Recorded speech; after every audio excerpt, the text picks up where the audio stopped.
L'EMI, c'est l'ensemble mixte instrumental qui réunit des élèves de violon, de violoncelle, de basson, de hautbois, d'accordéon, de contrebasse, de flûte traversière.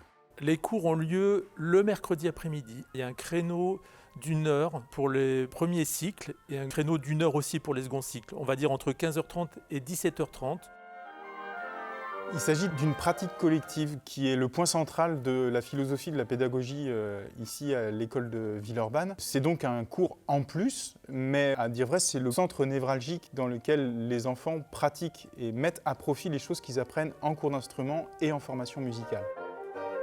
L'idée, c'est d'avoir 1 heure de tronc commun avec le cours d'instrument en collectif ou pas, soit avant, soit après, plus le cours de FM.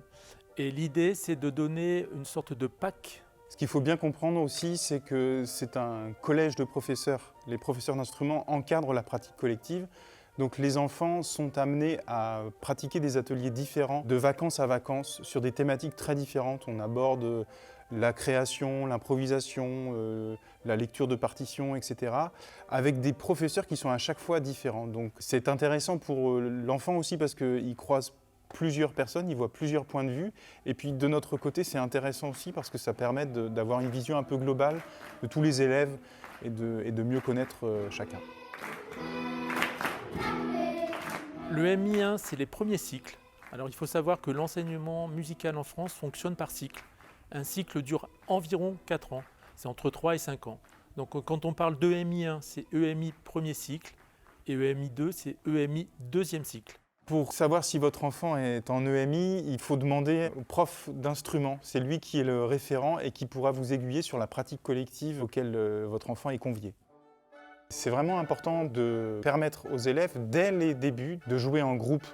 À la fois parce que ça donne du sens à sa pratique instrumentale, mais aussi parce que l'enfant va pouvoir se faire des copains, des copines, et ça va lui donner envie de venir aussi à l'école pour ça. On peut repérer, depuis que ce système a été mis en place, des compétences qu'ont les élèves, compétences d'écoute de l'autre, compétences de réaction par rapport à la musique, par rapport à l'image.